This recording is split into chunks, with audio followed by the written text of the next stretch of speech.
The views expressed on the Nova Society are those of the panelists and guests and do not necessarily reflect the views or opinions of the Phoenix Research Institute or any institution which any panel member is associated. I'd like to welcome everyone back to the Nova Society. I'm your host, Dr. Brooklyn Ann Weldon, and I'm here with my favorite panel and yours, Dr. Scott Gershwer and Dr. Mark Bound. And today we are going to talk about political discourse in the United States, and Mark has a story to tell. Do tell, Dr. Bound. Do tell. I do have a story. And, first of all, let's say nobody here on this program believes that violence is an answer to anything when we're talking to each other about politics or anything. The recent death of Charlie Kirk is a tragedy because he's a human being. And the fact is that human beings, this goes beyond politics. This goes beyond all of that. And one of the story, what I'm going to relay is something from quite some time ago. And I was reminded of it by a friend of mine, a former colleague, that this had actually happened. And I had totally forgot. Back in the early 1990s, I was at a conference and they were talking about political discourse. And one of the people that had shown up to be at the conference and was speaking from the conservative side was somebody that probably a lot of our listeners remember, who has since passed, by a guy by the name of Rush Limbaugh. And he had a very popular radio program. This was before that really annoying AOL had the dial-up. He had this very popular radio program. And some of the things he said were very inflammatory. They were extremely conservative. But it wasn't quite like what we've got today. And he was at the conference. And the conference was held in a city that is famous for cheesesteaks. And because of the way the conference ran, lunch hit late. So there was this cheesesteak place right down the street from the university. And we all went down because we knew there would be nobody there and you could get these great cheesesteaks. So we went down and it was like 7 or 8 of us and we're sitting at the table and in walks Rush Limbaugh, who probably also knew that this was one of the greatest cheesesteak places on the face of the earth. And he saw that we had our little lanyards on with our identification and he said, "Hey, can I sit with you guys?" And we said, "Oh, absolutely." And one of the brave people at the table said, "Mr. Limbaugh, how can you believe some of the things that you believe?" And he had something to say to us that absolutely blew our mind. He said, "You know what?" He goes, "I started out as a disc jockey, and I wasn't very good at it." He goes, I played all the wrong songs. And then he goes, I moved to kind of just talking. And he goes, then I found that I could be successful if I talked about something. And the more I talked about something in a more radical way, the more popular I got. And therefore, I made money off of it. He goes, I made a lot more money than I made as being a DJ playing the oldies. And I was like, okay. And it brings up the question. So you believe everything you said? He goes, no. He goes, I'm feeding the dragon. I'm feeding the dragon in the people that want to be fed. And we found him, Rush Limbaugh, we found him to be engaging, more moderate than his listeners could have possibly believed. If he had said any of this on his radio program, he probably would have lost 3/4 of his listeners. He was moderate, he was thoughtful, and he was extremely respectful. When one of us would say, "Hey, well, yeah, but what about this?" Because there was things we disagreed with. He'd say, in a very respectful way, he would make his argument. And he understood maybe we didn't agree with it, but he was okay with it. He was absolutely okay with it. So when Rush Limbaugh was given the Medal of Freedom, there was 8 of us. Everybody was so outraged by it. There was 8 of us that basically sat back and chuckled and said, yeah, you gave the Medal of Freedom to somebody who was basically just an act, who didn't really believe everything that he said. And then I'm reminded of Alex Jones, InfoWars, when he was being sued by the Sandy Hook families. He's up on the stand. And what did he say? Alex Jones on InfoWars is an act. It's a character. It's not real. It's, just something for the audience. So I don't believe that is the case in any stretch of the imagination. I think he was trying to save his own keister. Having met Limbaugh in person, I truly believe the man was sincere in what he was saying. Then we got to think of somebody like Stephen Colbert. How did Stephen Colbert become so popular? He was on Comedy Central, and he was on Comedy Central basically being exactly what Stephen Colbert is not and making fun of it. But we knew that was comedy. Now we come to, in today's society with all the talking heads that we see on social media and those that are making a lot of money off of this, I think back to the words of Rush Limbaugh. Are they just feeding the dragons? Is that what they're doing? Do they truly believe everything that they say? And I have to ask myself that, because when they're out there in their persona, when they're out there, speaking, they're speaking to an audience. They're truly speaking to an audience. And sometimes I have to ask myself, are you saying what you really think? Or are you speaking to just an audience? And somebody's mentioned, when I was relaying this story before we came on earlier, a couple of days ago, somebody said, yeah, but you guys in the Nova Society said, we make no money off of this. There's people that make millions of dollars saying what you might want to hear. But we have to ask ourselves, do they actually believe everything? Now, maybe he did. I don't know. I have no idea. But the fact is that we have to, this is where critical and analytical thinking come in play. We have to understand that the person speaking to us may be just telling us what we want to hear. That may not be the person, the real person that speak, that, who they are in real life. And it may be nothing more than them feeding the dragon. And I think that means that the issue we're facing with political discourse in the United States isn't the people like Charlie Kirk or Rush Limbaugh or even Alex Jones. The issue is us, because we're the dragon that's being fed. And that goes on both sides. That goes right and left. Absolutely. If you don't think we're not going to... Wait. Well, no, not to the same thing, Scott. Hold on. You know what you're going to hear on MSNBC. I don't watch it. Well, I know, but if you did watch it, you know what you're going to hear. You know what you're going to hear on Fox News. Sometimes you don't know what you're going to hear on CNN. You know what you're going to hear if you listen to the Charlie Kirk show. You know what you're going to hear if you listen to the Young Turks, which is the opposite side. You know what you're going to hear. And that's what you gravitate to. And that means the real problem with discourse in the United States is not these people that are on social media making the buck. It's the people that are tuning into it. Now, because I know you're going to disagree with me. I don't disagree with your Rush Limbaugh story. It doesn't shock me at all. I never thought that these guys were on the level, because it's just too insane. But here's what I'm assuming that your implication here is that Charlie Kirk fell into that category. That Charlie Kirk was, a performance artist, basically, saying whatever he needed to say to get wealthy. What I'm saying is I don't know that. I don't know enough about Charlie Kirk to know whether he really believed it or not. The same way I didn't know enough about Rush Limbaugh. I've never met the man like you did. And I never listened to a word he ever said. So I don't know anything about him at all. I don't have any knowledge of that. I do have a very close friend, who suggested to me that with my skill set, I could become a MAGA influencer and make a lot of money. And what he wanted to do was sell.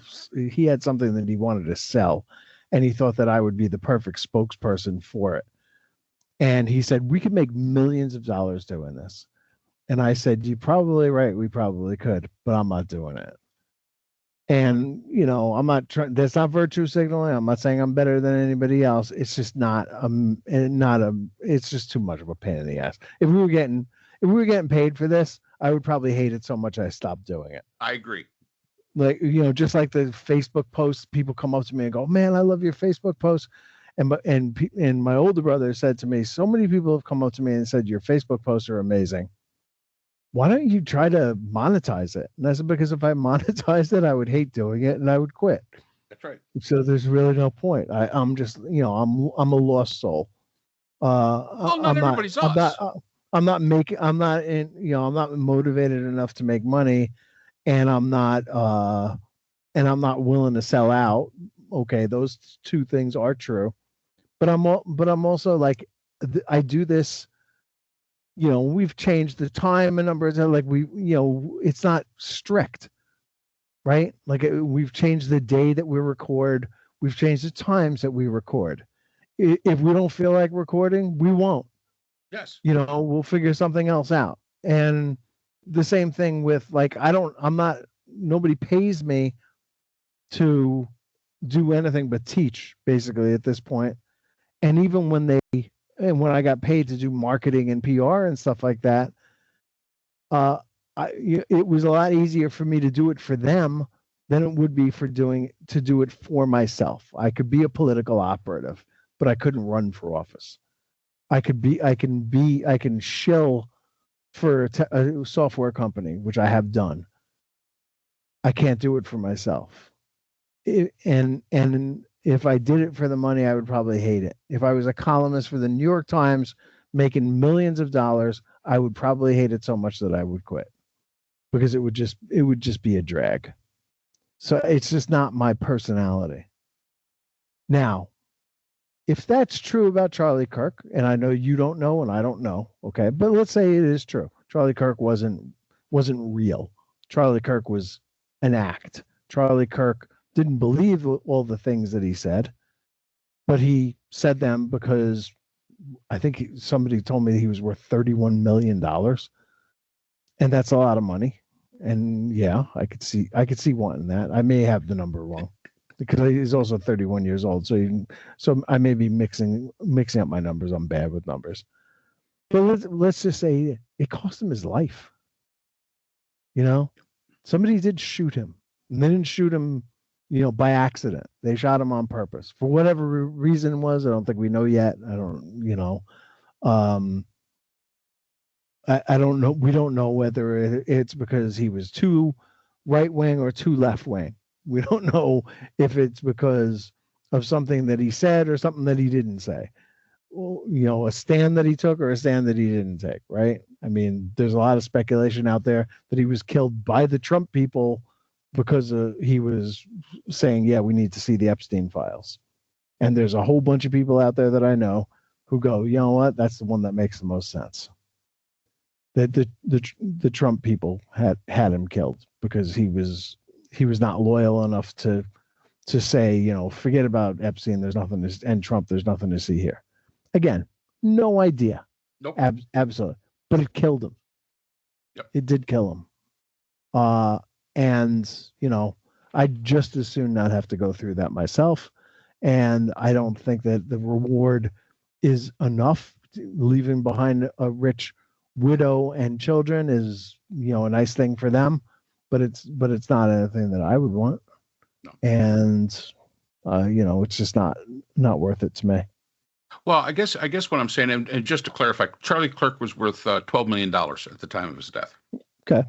12 million. That's still not chump change. Not chump change. I wouldn't be saying no, thank you, very much. But I know plenty of college professors who would love to get their hands just on $12 million. Or 1/10 of that would be fine with them. They'd be all right with that.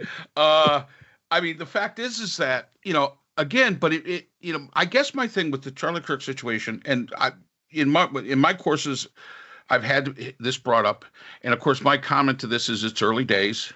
We don't know anything yet. We don't know all the facts. We know a lot of opinions. We know a lot of, things that may be true, maybe not. There's a lot of speculation. But the first thing we have to do is we have to understand, we have to be able to get the facts. But my point of this whole thing is that we have to truly, if we truly critically and analytically think about that, we have to accept the possibility that the problem isn't the rhetoric that's being put out there. It's the problem is our susceptibility to it.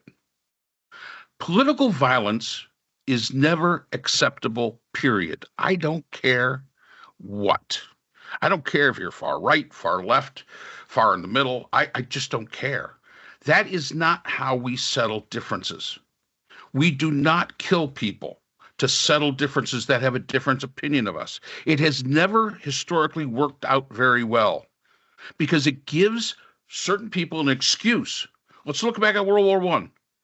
The death of Franz Ferdinand was supposedly the reason. No, it was the excuse for World War I. It was something that gave the Kaiser an excuse that we're going to have World War I. And sometimes that's what we've got to look at here is, with all you see on social media, with all the deepfakes, with all this stuff, and I'm not, again, Charlie Kirk might have believed everything he said. And if he did, I'm okay with that. I may not agree with it, and I don't have to agree with it. But the fact is that if that's what you believe, okay. I mean, there's a lot of people that believe things that I don't agree with. But it doesn't mean that gives a license to be able to kill somebody. And we are getting into that area of political discourse where it's us against them. We don't use our words anymore. We use our fists and we use guns. And that's what we use. We demonize the other side. A friend of mine said to me the other day, well, I've listened to the thing. You're not a fan of all Republicans. You blame all Republicans for everything. I said, no, we've never said that. Ever once. You're a Republican. Okay. But you have no power. You have zero power. Now, do I blame those in power? Yes. Just as much as I blame those in power on the Democrat side. But you, as the average citizen, you have zero power. I'm sorry. Here's the bad news. You have no power. You can't affect change or laws or anything else. And that's just kind of the way it works. Sorry. You're just, and not being nasty, you're not important enough to be able to make these changes. But there are people out there, the people that are influencing. And the only reason you can influence, and we talk about it of the feeders and, the people that supply. As long as there's a demand, there's going to be a supply.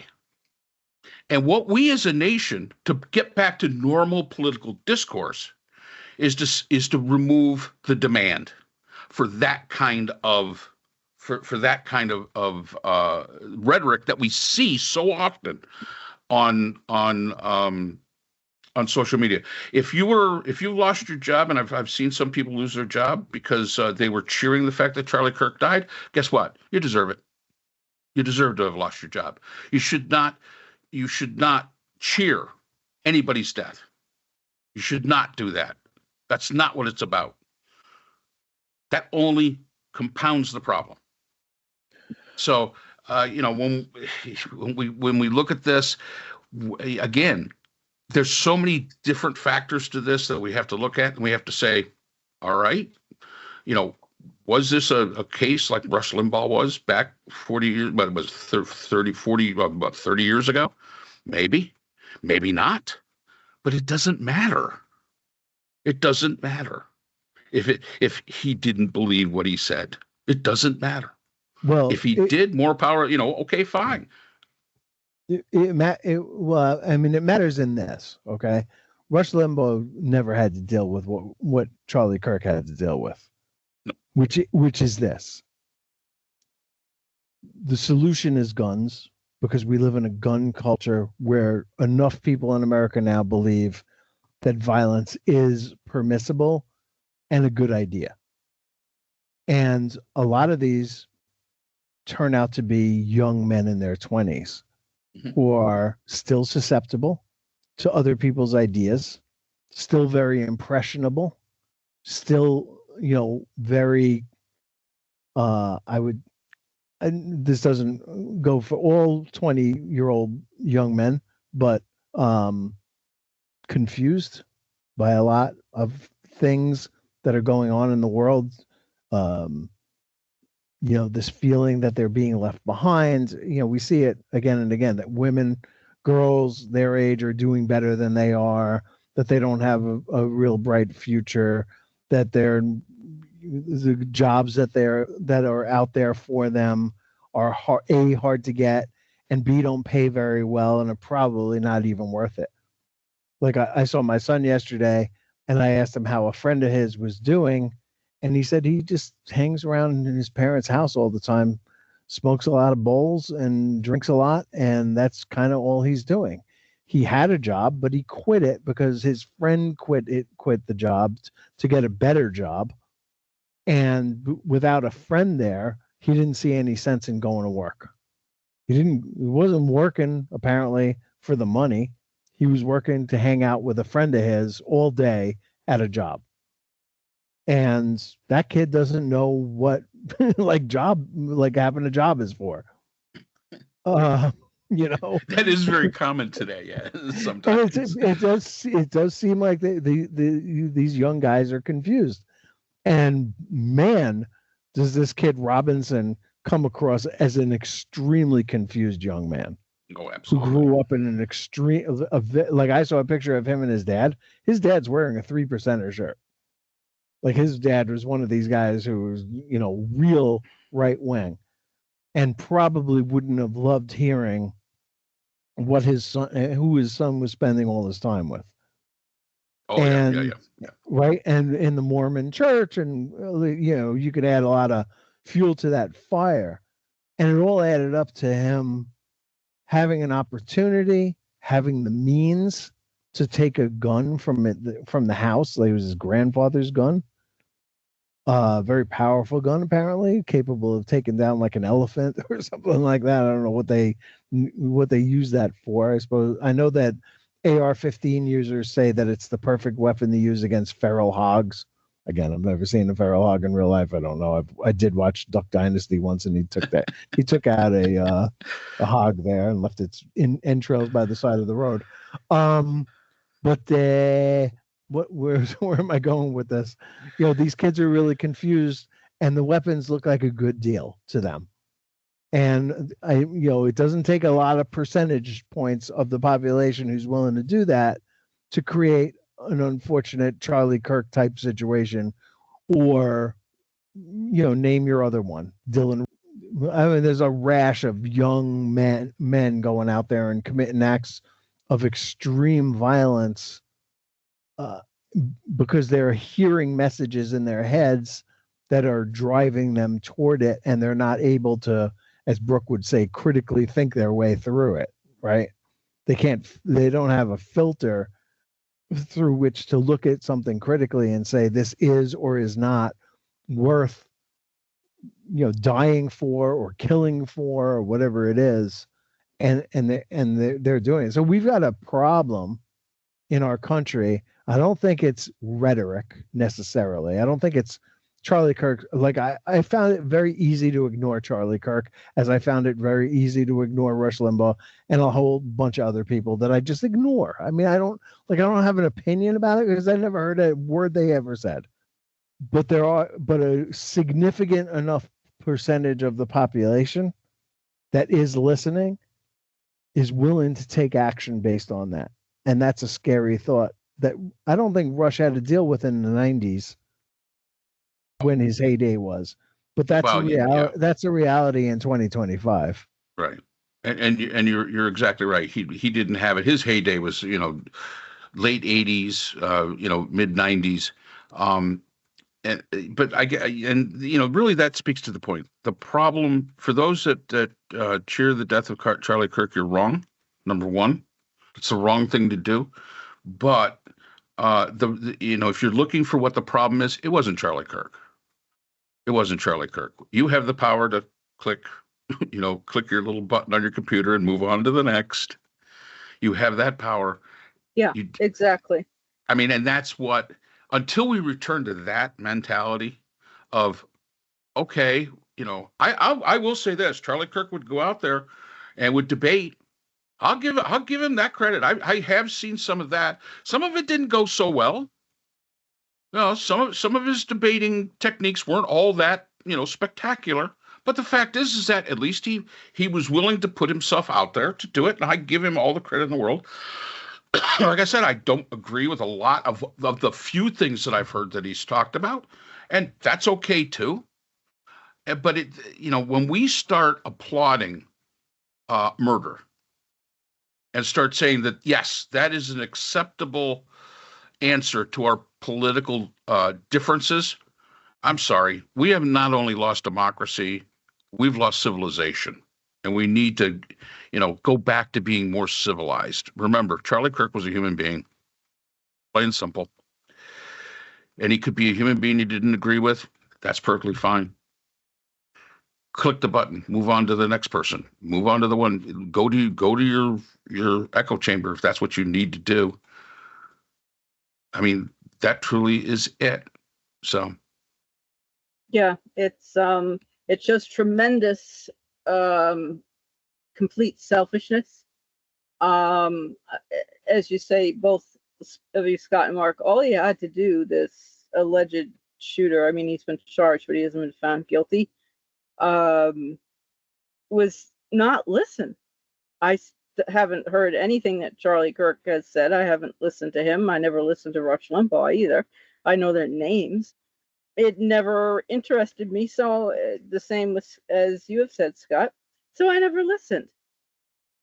But with Charlie Kirk's having been out and available, since this young man apparently didn't like what Charlie Kirk had to say, then the young man either didn't need to listen at all, or could have gone and asked questions and argued the way other people were doing. Use your words. Exactly. And what, if I may tell a personal story, what distresses me terribly is the outcome for the family, for his children. And I mean, with today, of course, women have a much better, have a much better standing in society and many more opportunities. And he did leave money. And as I understand it, they were there. No. His family was there. They were not? I understood that they were there. No? Well, that at least is something. No. Okay. Well, they may have seen it though. But They may look, here for me, this is the bottom line. We can't, like, First Amendment rights, which Charlie Kirk used, and some may say abused, okay, but it's the First Amendment. The Second Amendment becomes a problem, and it is something that we need to think about. And in this particular case, there's not an AR-15, so it's not a ban on assault style rifles would not have covered this one. There's no record of him being insane or anything like that. There were no red flags here. He took a family gun. He didn't go to a gun store and buy it, et cetera, et cetera. There's a whole, it wouldn't have mattered. But when people begin to look at guns through the lens of, this is a solution to a problem that I perceive I'm having anyway, this is a problem for our society. This is a huge problem. And that to me is the issue here, and not, whether you should say nice things about Charlie Kirk because he's dead is a ridiculous idea. Whether you should not call out fascists. I mean, I saw Senator Fetterman the other day really coming across as an ignorant person, saying that Trump was elected and he's nothing like Hitler, not kind of knowing that Hitler had been elected too. When you see fascism, call it out. Yeah, that is not just your right, that is a responsibility. And if you see somebody acting like Hitler, and by Hitler, I don't mean the finished product Hitler, I mean Hitler somewhere along the way, taking out the Hitler playbook and saying, we're going to take these actions that are going to move us towards more authoritarianism in the direction that Hitler went, even if the end game never gets to where it was. Call it out. You got to. It is a responsibility. It is not just a right. We need to stop that in America, because we cannot allow our freedom to be weaponized against us. And that is exactly what Nazis and fascists do. And we're seeing, in the compliance of law firms and colleges and all kinds of stuff, we're seeing how people kowtow. All of a sudden, it becomes a lot more clear to me, anyway, how this happened in Germany, step by step, how people allowed it to happen. And you have to fight that. You have to fight against it. I'm not saying fight violently, but you have to fight against it with your protest, with your words, with your vote while you have it. And the First Amendment is an amazing solution, and we should all use our First Amendment rights. Second Amendment is something a little bit to be worried about. Now, I don't mean to take away all guns from everybody, but we all understand that there are limits to it. You can't have a bazooka, right? You can't have a Tommy gun. One of my favorites from being a kid. You can't have a Tommy gun, because in 1934, I think it was, they outlawed it. 34, 37, I forget. They outlawed it because it was too powerful and too much of a weapon, and you can't get them now. And so there are limits, and we need to just negotiate. That's what you use the First Amendment for, right? To negotiate where the limits are. It's not hard to find that space, but just being absolutist one way or another is completely crazy. Yep. Anyway. Okay. Yeah, I guess we kicked that one into the ground, didn't we? Yeah. Next. Well, thank you. Thank you both. Ribs all over. Okay. Thank you both. And thank you, everyone, to all our listeners for spending some time with us again on the Nova Society. We do appreciate you. If you are not yet subscribed on the platform of your choice, please do so. Subscribing is free.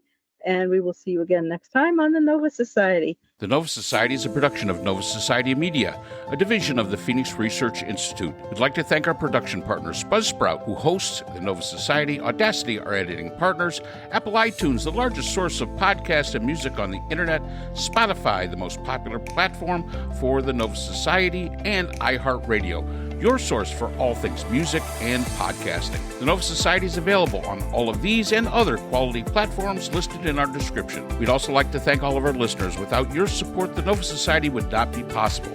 If you have a question or comment, we can be reached at nova.society.podcast@gmail.com. So for Dr. Brooklyn Ann Weldon, Dr. Scott Gershwer, and all of our production partners here at the Nova Society, I'm Dr. Mark Bound. Remember, the true power in society is knowledge. Thanks for listening, and we will see you again next time. We'd like to thank our sponsor for this episode, the Journal of Interdisciplinary Conflict Science. The JCIS is an open journal for upcoming scholars. The JCIS is currently accepting article submissions on an ongoing basis. The JCIS is a publication of NovaWorks, a scholarly depository at Nova Southeastern University. A link to the journal is in our description.